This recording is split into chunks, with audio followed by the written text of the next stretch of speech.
Now you ask, what's the difference between custom and semi-custom?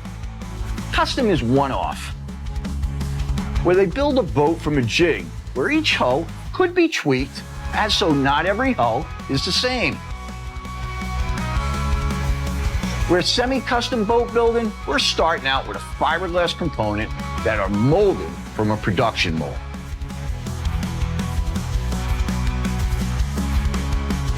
That can make numerous parts from those molds, with all the parts being exactly the same.